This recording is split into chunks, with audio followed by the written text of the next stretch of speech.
Hello guys, कैसे हैं आप। माय नेम इज सी विवेक धर्मशी और आज हम और एक वीडियो लेकर आए हैं। और ये जो वीडियो है ये नेगोशिएबल इंस्ट्रूमेंट एक्ट 1881 पर है। यस, आई होप आपको मालूम है कि हम लोगों ने यूट्यूब पर बहुत सारे सीरीज ऑफ वीडियोस बनाए हैं on each and every topic relating to negotiable instrument act 1881। I hope आप उसको सीक्वेंस में देख रहे हो। आई रिक्वेस्ट आप सीक्वेंस को ना तोड़े, वरना आपकी कंसेप्चुअल क्लैरिटी नहीं होगी। श्योर। तो चलिए late us start with this video. ये जो वीडियो है इसमें हम लोग negotiable instrument negotiable instrument negotiation and endorsement पर फोकस करने वाले हैं। Sure about this. So let us start now. सबसे पहले what is negotiation. Can I से नेगोशिएशन का एक नेगोशिएबल इंस्ट्रूमेंट का the basic feature, the basic characteristics is that it should be freely transferable. Yes or no? It should be freely transferable from one person to another. जब एक particular instrument में ये feature, ये characteristic होता है तो हम कहते हैं कि it is a negotiable instrument. So when a particular instrument, यहां पर आप देख सकते हैं, a transfer of a negotiable instrument to any other person so as to constitute that person as the holder. So when there is a freely transferability of the property, of the amount of money that has been mentioned in that instrument, we say that the instrument is negotiable, right? Now the negotiation का जो meaning है, that meaning is by delivery and by endorsement and delivery. There are two types. Always remember, if the instrument is a bearer instrument, then by delivery bhi negotiation can be done. The only thing what is important is that the delivery should be voluntary. But in case it is an order instrument, then not only delivery, endorsement and delivery is very important. The focus should be on the word and. If you see, delivery तो bearer instrument में भी है और order instrument में है। सिर्फ endorsement जो एक प्रक्रिया है, जो एक स्टेप है, वो आपके ऑर्डर इंस्ट्रूमेंट में है। यहां पर एंड इतना इंपॉर्टेंट है कि let us say for example there is a person ABC जिसने एंडोर्स तो किया, लेकिन डिलीवर करने से पहले उसकी डेथ हो गई। तो ये रूल इतना स्ट्रिक्टर इन सेंस है कि not even the legal representatives of ABC can deliver. Yes, the same person which has endorse should also deliver. इसीलिए it says that an order instrument can be negotiated only by way of endorsement and delivery. So from this slide you should understand, if it is a bearer instrument, the negotiation can be done by delivery, and if it's an order instrument, the negotiation can be done by endorsement and delivery. Both are important. Now what is the meaning of endorsement? Endorsement का मतलब क्या? So endorsement का मतलब है you put a sign on the face या on the back of a negotiable instrument. और अगर जगह नहीं है, then on a slip of paper which will be annexed, which will be attached to that negotiable instrument. That particular slip of paper is also known as allonge, और काफी लोग इसको allonge कहते हैं, whatever it is, allonge. So a piece of paper, it's a French word, a piece of paper when attach to the negotiable instrument. You know, अगर कहीं negotiable instrument जो आपका जो पेज है उस पर अगर जगह नहीं है, there is no space to endorse further, let us say वो पहले ही 10 टाइम्स एंडोर्स होकर आया है and now it is the 11th time it is been endorsed and there is no space, then what you can do, you can take a slip, you can take a small piece of paper, you can put your endorsement, and that piece of paper should be attached to your main negotiable instrument. So that piece of paper is known as a launch. So endorsement का मतलब है you sign it either on the face or on the back or on the slip of paper. Who will do the signing? It will be done by the holder of negotiable instrument. In short, it will be done by endorser, जिसको आगे endorse करना है। And what is the purpose? Obviously the purpose is to start its negotiation, और हमें मालूम है negotiation मतलब transferring it from one person to another. सो कौन करेगा एंडोर्समेंट? एंडोर्सर। कैसे करेगा? It will put a sign. कहां साइन पुट करेगा? फेस पे, बैक पे, या तो फिर a slip of paper which will be attach to it. और वो क्यों करेगा? बिकॉज मे बी उसमें जो प्रॉपर्टी है, उसमें जो अमाउंट है, that concern person wants to transfer it to some another person. Sure about this? So you understood what is negotiation, you understood what is endorsement. Now what is important is, अगर section wise देखें तो same thing happens. It says it should be in writing. Endorsement writing में होना चाहिए, signed होना चाहिए, shall with and it should be a valid one by a valid person. And again जैसे मैंने बोला, होल्डर के द्वारा होना चाहिए, जो वैलिड होल्डर है उसके द्वारा एंडोर्समेंट होना चाहिए. तो अब इससे ऑब्वियसली हमारे ये 4 sections comes into picture which clearly states which are the kinds of endorsement. So let us start seeing one one. The first is endorsement in blank and endorsement in full. अब ये दोनों का मतलब क्या है? Endorsement in blank का मतलब है, लेट अस से अगर मुझे किसी को एंडोर्स करना है, लेट अस से मुझे राहुल को एंडोर्स करना है, तो मैं क्या करूंगा, पे टू, और अगर मैंने यहां पे नाम लिख दिया राहुल और मैंने नीचे मेरा साइन कर दिया, तो मैंने यहां पर एक स्पेसिफिक नाम मेंशन किया है कि मुझे किसको देना है. तो हम इसको कहेंगे this is endorsement in full because I have mentioned the name and I have also put my signature. I have also specified who will be the endorsee. So when you specify the name of endorsee and sign, it is known as endorsement in full. लेकिन अगर मैं endorse करते वक्त नाम ही नहीं लिखता, मैं सिर्फ साइन कर देता हूं और मैंने किसी को बाय डिलीवरी हाथ में दे दिया, तो it will considered as endorsement in blank because यहां पे I have not mentioned the name, I have only put my signature without specifying who the endorsee is. So in short, अगर आपने नाम और सिग्नेचर दोनों डाला है तो हम कहेंगे एंडोर्समेंट इन फुल, और अगर आपने नाम नहीं डाला, एंडोर्सी का नाम नहीं डाला और सिर्फ साइन करके किसी को बाय डिलीवरी दे दिया बेरर लाइक, तो फिर हम उसे कहेंगे एंडोर्समेंट इन ब्लैंक. क्लियर है? तो ये दो आपको क्लियर हो गए. उसके बाद हम देखेंगे पार्शियल एंडोर्समेंट. पार्शियल एंडोर्समेंट का मतलब क्या है? पार्शियल एंडोर्समेंट का मतलब है, ऐसे तो बिल 10,000 रुपीज का है, लेट अस से ऐसे तो बिल 10,000 रुपीज का है, लेकिन आपको आगे एंडोर्स करना है only to the extent of 5,000. अब समझा? तो इसका पार्शियल वर्ड क्यों यूज किया है? पार्शियल का मतलब यहां पर है कि ऐसे तो बिल जो है वो 10,000 का है. Are you getting this? Bill जो है वो कितने का है?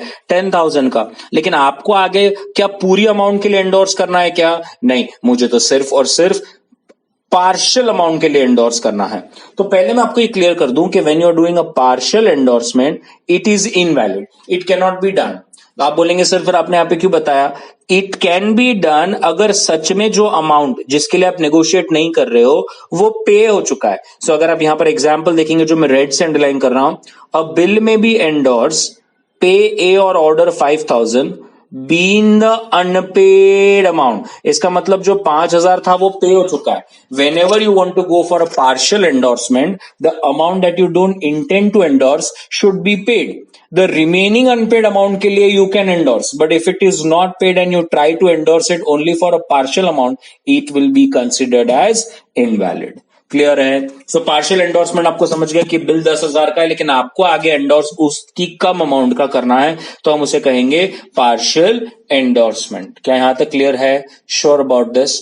Then next is restrictive endorsement. Now what is restrictive endorsement? Restrictive endorsement मतलब let us say जब आपने एंडोर्स किया तो आपने ऐसा लिखा पे राहुल और आपने आगे लिख दिया ओनली. क्या लिख दिया? ओनली. अब जब आपने आगे नाम के आगे ओनली लिख दिया तो आपको ये समझ में आया कि आपने तो नेगोशिएट किया राहुल को, लेकिन आपने राहुल का नेगोशिएशन पावर छीन लिया. क्योंकि जब आप कह रहे हो कि पे राहुल ओनली, तो अब वो आगे किसी को भी नेगोशिएट नहीं कर सकता. तो एक तरह से आपने क्या किया? आपने एंडोर्सी की फर्दर ट्रांसफर ऑफ राइट को एक तरह से बंद कर दिया और रोक दिया. अब वो आगे एंडोर्स नहीं कर सकता और इसीलिए हम उसको कहते हैं restrictive endorsement. Are you getting this? तो बहुत बार लोग नाम के आगे ओनली लगा देते हैं या पे राहुल फॉर माई यूज लगा देंगे या पे राहुल और order for the account of so and so. तो दैट विल नॉट वर्क. आप समझ लीजिए आपने तो एंडोर्स कर दिया लेकिन आप जो है फिर एंडोर्सी की नेगोशिएशन, फर्दर ट्रांसफरेबिलिटी को रोक रहे हैं. Is this clear? Sure about this? So that is your restrictive endorsement. Now if we go for a conditional endorsement, now what is a conditional? आपको नाम से ही समझ रहा होगा. कंडीशनल का मतलब है एक तरह से जब आप कोई एंडोर्स करते हैं तो उसमें कोई ना कोई कंडीशन अटैच होती है, लेकिन वो कंडीशन क्या है ये हमें जानने के लिए उसके अलग अलग टाइप्स देखने पड़ेंगे. तो सबसे पहले हम देखेंगे सैंस रिकोर्स. अब ये सैंस रिकोर्स क्या है इसको समझना है अगर हमें, तो एकदम ध्यान से देखिए. मैं आपको एक एग्जाम्पल बताता हूं, उससे आपको पूरी तरह से समझ में, अच्छी तरह से समझ में आ जाएगा कि सैंस रिकोर्स होता क्या है. अब ये एग्जाम्पल देखिए कि क्या है सैंस रिकोर्स. अब late us say for example यहां पर मिस्टर ए है जो कि ड्रॉवर है, मिस्टर बी है जो ड्रॉई है, और मिस्टर सी है जो पेई है. करेक्ट. नाउ मिस्टर सी के इज अ होल्डर, पेई बोलो होल्डर बोलो one and the same. Mister C ने मिस्टर डी को एंडोर्स कर दिया. ठीक है, मिस्टर सी ने मिस्टर डी को एंडोर्स कर दिया. मिस्टर डी ने मिस्टर ई को एंडोर्स कर दिया. मिस्टर ई ने मिस्टर एफ को एंडोर्स कर दिया. ठीक है. अब हम ऐसा समझ के चलेंगे कि बिल जो है वो एफ के पास है, तो मैच्योरिटी पर एफ किसके पास जाएगा? कॉमन सेंस ड्रॉई के पास, बी के पास जाएगा. अभी बी ने समझ लीजिए ना बोल दिया कि मैं नहीं दूंगा पैसे, डिसऑनर कर दिया, तो ऑब्वियसली अब एफ जो है वो किससे पैसे मांग सकता है? वो ई से पैसे मांग सकता है, वो डी से मांग सकता है, वो सी से मांग सकता है, वो ए से मांग सकता है. Right. We have understood in the negotiable instrument के prior parties, there is a concept, prior parties जितने भी है आप किसी से भी पैसा मांग सकते हो. यस और नो. लेकिन समझ लीजिए कि मिस्टर सी ने जब मिस्टर डी को एंडोर्स किया तो ऐसा किया, पे डी और ऑर्डर, और आगे ये शब्दों का इस्तेमाल कर दिया, सैंस रिकोर्स. सैन रिकोर्स ऐसा शब्द लगाकर सी ने फिर डी को क्या किया? एंडोर्स कर दिया. यस. और ये डी ने ई को किया, ई ने एफ को किया. तो अब मैच्योरिटी पर एफ किधर जाएगा? बी के पास. बी ने बोल दिया डिसऑनर्ड. तो अब मुझे बताइए F late us say for example E से पैसे मांगेगा, ई से मांगेगा डी से. अब जब डी सी को बोलेगा कि पैसे दे भाई, तेरा ये बिल जो तूने मुझे दिया था वो डिसऑनर हो गया, तो guys I want to try and make you understand कि डी अब सी से नहीं मांग सकता. अब आप कहेंगे सर कि डी क्यों नहीं मांग सकता? क्योंकि डी को तो बिल सी से ही मिला है. गाइज जब कोई सैंस रिकोर्स लिख देता है तो इसका मतलब यह है कि वो कह रहा है कि I am relieved of all my liabilities as soon as you accept this bill. मतलब सी जब डी को एंडोर्स करता है तो वो डी को ये भी एक तरह से कह रहा है कि ये जो मैंने आपको बिल दिया यहां पर अपना रिश्ता खत्म होता है. अब फ्यूचर में अगर कहीं कल जाकर डिसऑनर हो गया या कुछ हो गया तो मेरे पास मत आना, मैं लाइबल नहीं हूं. तो आप कहेंगे सर फिर डी ऐसे बिल लेगा ही क्यों? हाँ तो ना ले. कौन कह रहा है कि ऐसा बिल लीजिए? सामने वाले को अगर पता है कि सैन रिकोर्स का मतलब क्या है तो बात खत्म हो गई. डी वो बोलेगा नहीं ऐसे बिल मैं एक्सेप्ट नहीं करूंगा. बात हमारी यहां पर ये नहीं है. बात ये है कि लॉ में अगर लिखा हो सैन रिकोर्स और कोई उसे ले ले तो अब डी सी से पैसे नहीं ले सकता, या ई सी से पैसे नहीं ले सकता, या एफ सी से पैसे नहीं ले सकता.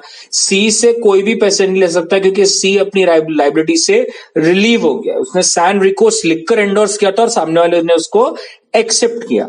तो ऑब्वियसली अगर एफ ई से लेता है, ई डी से लेता है, तो अब डी जो है वो बी से वसूल ले, वो ए से वसूल ले, लेकिन सी से पैसे नहीं ले सकता. ये कंफर्म है.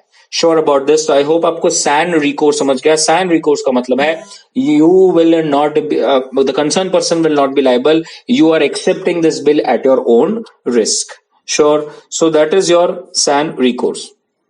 Now the second is liability dependent on a contingency.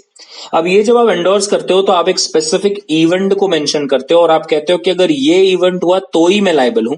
इसका मतलब ये क्लियर है कि अगर वो इवेंट कभी हुआ ही नहीं, वो कभी इवेंट हुआ ही नहीं, या फिर वो इवेंट अब होना इम्पॉसिबल हो गया है, तो सामने वाला कभी लायबल नहीं होगा। तो याद रखना, अगर वो इवेंट कभी होगा ही नहीं, इम्पॉसिबल हो गया, या तो फिर वो कभी कंडीशन फुलफिल नहीं होगी, तो फिर that concern person will not be liable, but obviously the endorsee can sue the prior parties before the happening of such event. Sure about this? पक्का एवरीबडी? यहां तक ये क्लियर हो गया? Now third, facultative endorsement. Now what is a facultative endorsement? Facultative endorsement का मतलब यहां पर ये होता है कि जब सामने वाला कभी कोई एंडोर्स करता है तो वो अपनी कोई राइट को सैक्रिफाइस कर देता है, वो अपनी कोई राइट को वेव कर देता है। जैसे फॉर एग्जाम्पल, अगर मैं किसी को एंडोर्स कर दूं पे राहुल और ऑर्डर, और मैं आगे लिख दूं notice of dishonour not required. अब अगर आपने मेरा डिसऑनर ऑफ नेगोशिएबल इंस्ट्रूमेंट का वीडियो देखा है तो आपने उसमें देखा होगा कि अगर डिसऑनर हो जाता है तो इट इज कंपलसरी कि आपको जिसको भी लायबल रखना है उसको एक डिसऑनर का नोटिस जाना चाहिए। लेकिन लेट अस से जब मैंने किसी को एंडोर्स किया तो मैंने वहां पे लिख दिया notice of dishonour not required, मतलब ये मेरा जो अधिकार था कि सामने वाला मुझे डिसऑनर की नोटिस भेजे, मैं इस पर्टिकुलर राइट को वेव कर रहा हूं। तो जब आप कोई एंडोर्स करते वक्त अपनी कोई राइट को वेव कर देते हैं, हम उसे कहेंगे कि it is a facultative endorsement. Sure? And the last one is sense fries endorsement. Now sense fries endorsement का मतलब ये होता है कि हम जब एंडोर्स करते हैं तो हम सामने वाले को ये कह रहे हैं कि अगर फ्यूचर में कभी ये डिसऑनर हो गया तो डिसऑनर रिलेटेड, जैसे हम कहते हैं नोटिंग चार्जेस या कोई भी ऐसे लीगल चार्जेस के लिए मैं लायबल नहीं रहूंगा। रिमेंबर, सैन फ्राइस लिखने से you state that I will be liable for the bill amount but I will not be liable for the noting charges, for legal charges, for incidental ancillary charges. So if you right sense recourse तो आप अपनी liability से पूरे free हो गए। And अगर आप लिखते हो सैन फ्रांस, इसका मतलब यह है कि आप बिल के अमाउंट के लिए तो लायबल रहेंगे, लेकिन बिल अगर डिसऑनर हो जाता है और डिसऑनर से रिलेटेड फिर जो भी खर्चे होंगे उसके लिए आप लायबल नहीं रहेंगे। Sure about this? पक्का?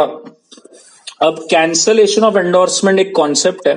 रूल कहता है कि अगर आपने किसी को पूछे बिना उसकी एंडोर्समेंट के साथ अगर छेड़खानी की, कैंसिल की, तो वो अपनी लाइबिलिटी से मुक्त हो जाएगा। अब आप उससे पैसे नहीं ले सकते। सो let us say for example A is a drawer, B is a drawee, C is a holder. अब सी ने डी को एंडोर्स किया, डी ने ई को एंडोर्स किया, ई ने एफ को एंडोर्स किया और एफ ने जी को एंडोर्स किया। ठीक है? अब जी के पास ये बिल है, जी बैठे बैठे क्या किया, टाइम पास कर रहा था, काम कुछ था नहीं, पेंडेमिक में बैठा था घर पे, तो उसने बैठे बैठे बिल का क्या किया, ऐसे ही किया, लला ऐसे, ई और डी ऐसे कैंसिल कर दिया, ऐसे ही कर दिया, स्ट्राइक आउट कर दिया, बोला भी नहीं। अच्छा, मेच्योरिटी पे जब जी बी के पास गया और उसने बोला पैसे दो, तो बी ने बोला हुड़ हुड़ दबक, उसने बोल दिया डिसऑनर। अब मुझे बताइए जी किसके पास जाएगा? जी क्या बोलेगा, मैं एफ के पैसे लेता हूं क्योंकि मुझे ये बिल एफ से मिला था। लेकिन मैं आपको ये बता दूं कि जी एफ से पैसे नहीं ले सकता क्योंकि उसने एफ के प्रायर एंडोर्समेंट्स को स्ट्राइक आउट कर दिया है। उसने ये क्यों किया? अगर एफ को लायबल रखना है तो एफ बाद में ई और डी से मांग सकता था, लेकिन जबकि जी ने एफ के प्रायर एंडोर्समेंट्स को कैंसिल कर दिया। Now F is fully free from this bill, from this liability, और अब जी जो है वो एफ से पैसे नहीं ले सकता। Sure about this?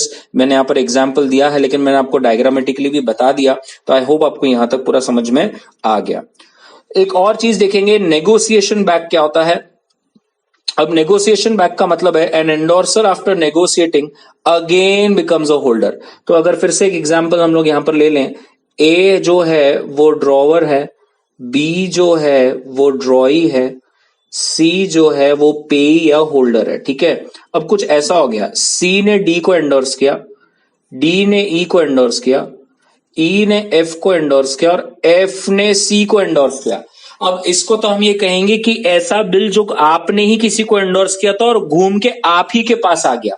अरे भैया, जब ऐसा हो जाए तो हम कहेंगे कि ये तो नेगोशिएशन बैक हुआ है। Are you getting what I am trying to tell you? Sure about this? तो इतना समझना है, लेकिन इसमें अगर मैं आपको ट्विस्ट कर दूं, हम लोग क्लास में जब एक्चुअल में जब हम क्लासेस में लेक्चर लेते हैं तो हम इसमें बहुत घूमते हैं। अब ये ऑनलाइन लेक्चर्स है तो मैं इतना डीप में नहीं जा रहा हूं। अगर समझ लीजिए जब सी ने एंडोर्स किया, सी ने एंडोर्स करते वक्त इन शब्दों का इस्तेमाल कर दिया था, सैन रिकोर्स, यस। और अब समझ लीजिए कि बिल घूमकर सी के पास ही आ गया। अब मुझे बताइए, ये सी का ही दिया हुआ बिल था डी को, डी ने ई को दिया, ई ने एफ ने दिया और एफ ने सी को दिया। अब मैच्योरिटी पर सी बी के पास जाएगा और कहेगा कि पैसे दीजिए, बी बोल देगा हुड़ हुड़ दबंग, डिसऑनर कर दिया। अब मुझे बताइए सी क्या करेगा? थोड़ा दिमाग लगाइए, अब सी क्या करेगा? सी एफ के पास जाएगा, एफ ई के पास जाएगा, ई डी के पास जाएगा। लेकिन बताइए क्या डी सी के पास जा सकता है क्या? नहीं। इसका मतलब ये हो गया कि बिल शुरू हुआ सी से, सी ने ही बिल दिया, लेकिन अब सी ही खुद लायबल नहीं है। सी एफ से पैसा ले सकता है, ई से ले सकता है, डी से ले सकता है, लेकिन डी सी से नहीं ले सकता, बिकॉज डी ने एक ऐसा बिल एक्सेप्ट किया था जिस पर सैन्स रिकोर्स लिखा था। Sure about this everybody? तो नेगोशिएशन बैक का मतलब है आपने एक बिल एंडोर्स किया और वो एंडोर्स होते होते फिर से आप ही के पास बिल आ गया। Sure about this? तो इस वीडियो में इतना